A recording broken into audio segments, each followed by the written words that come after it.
Salut à tous, aujourd'hui on se retrouve pour une nouvelle vidéo NFL où on va parler du Super Bowl. Et ouais, le grand jour est déjà arrivé, c'est le Super Bowl, alors que j'ai l'impression que la saison vient juste de commencer. Aujourd'hui on va parler de Kansas City, San Francisco, les match-ups à suivre pendant le Super Bowl, l'importance de ce match pour la NFL, et finalement je vous donnerai mes prédictions pour le match.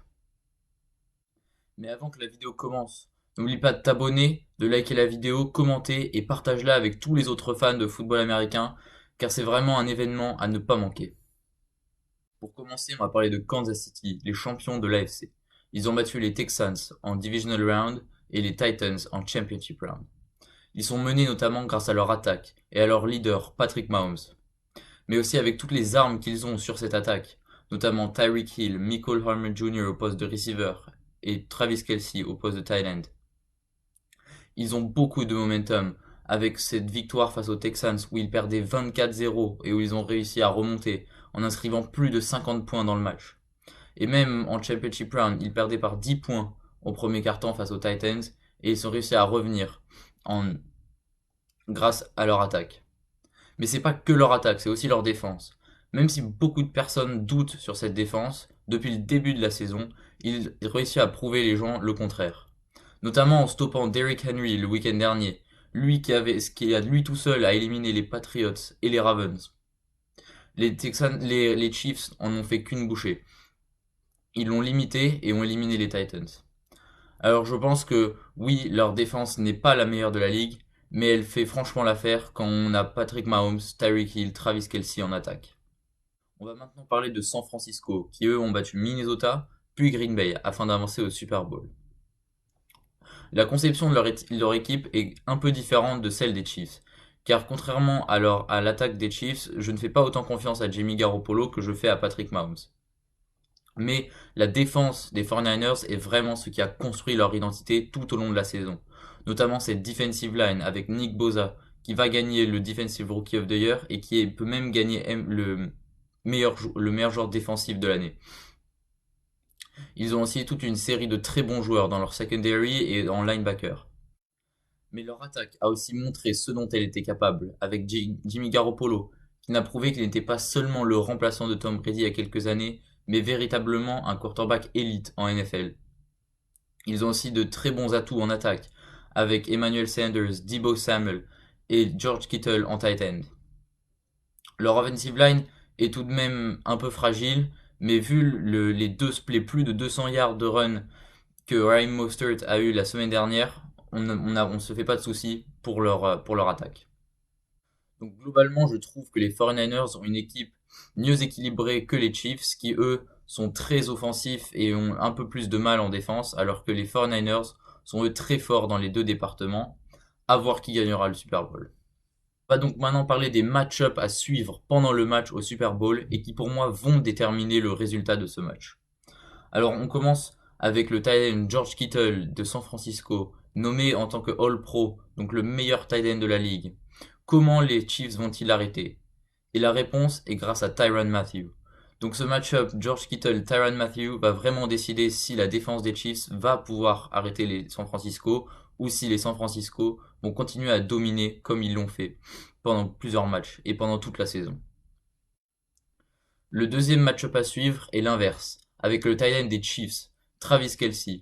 Comment les San Francisco vont-ils réussir à le contenir? Lui qui est si fort en man coverage, plus rapide, plus agile que tous les défenseurs, et en zone, il arrive à tout le temps à trouver l'espace vide. Mais comment vont-ils faire? Alors je pense que ça va passer par Fred Warner. Mais est-il assez rapide? Pourra-t-il contenir Travis Kelce?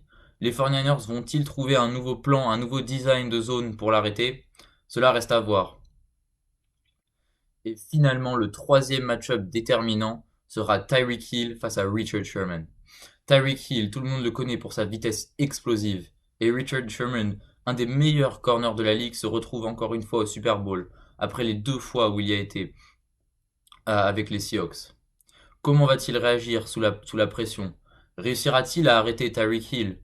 Comment vont-ils le maintenir? Tout cela reste de très bonnes questions qui seront répondues le jour du Super Bowl. Alors on va donc parler de l'impact que ce Super Bowl va avoir sur la NFL.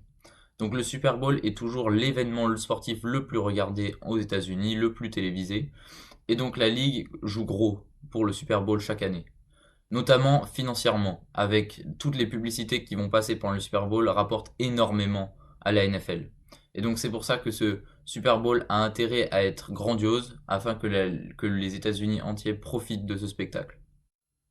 Ce Super Bowl arrive après le Super Bowl de l'année dernière, entre les Rams et les Patriots. Ce Super Bowl qui avait été inintéressant, nul. Et la NFL a donc perdu énormément grâce à ce Super Bowl, car pour beaucoup d'Américains, c'est le seul match qu'ils regardent. Pour certains même, ils ne regardent que le halftime show, qui avait été une honte l'année dernière, avec Maroon 5 qui ne chantait même pas correctement. La NFL cette année joue gros, et je pense qu'avec Jennifer Lopez, Shakira, le halftime show sera assuré. Mais je pense même que le match-up en lui-même, Kansas City, San Francisco, est une très belle affiche entre deux équipes qui vont nous offrir un meilleur spectacle que l'année dernière. Les San Francisco sont d'un côté une des équipes les plus connues historiquement de la NFL, ainsi que Kansas City, qui fut l'une des premières fondatrices de la ligue. Kansas City n'est d'ailleurs pas retourné au Super Bowl en plus de 50 ans, alors que San Francisco euh, commence à voir leur jour de gloire diminuer, car si c'était il y a encore quelques décennies. Donc finalement, qui va gagner ce Super Bowl? Alors je vais vous donner ma prédiction, mais comme vous avez vu avec mes prédictions de playoff, c'est pas mon point fort. Mais personnellement, j'ai envie, mon cœur me dit de la donner à Patrick Mahomes, car j'adore cette équipe des Chiefs.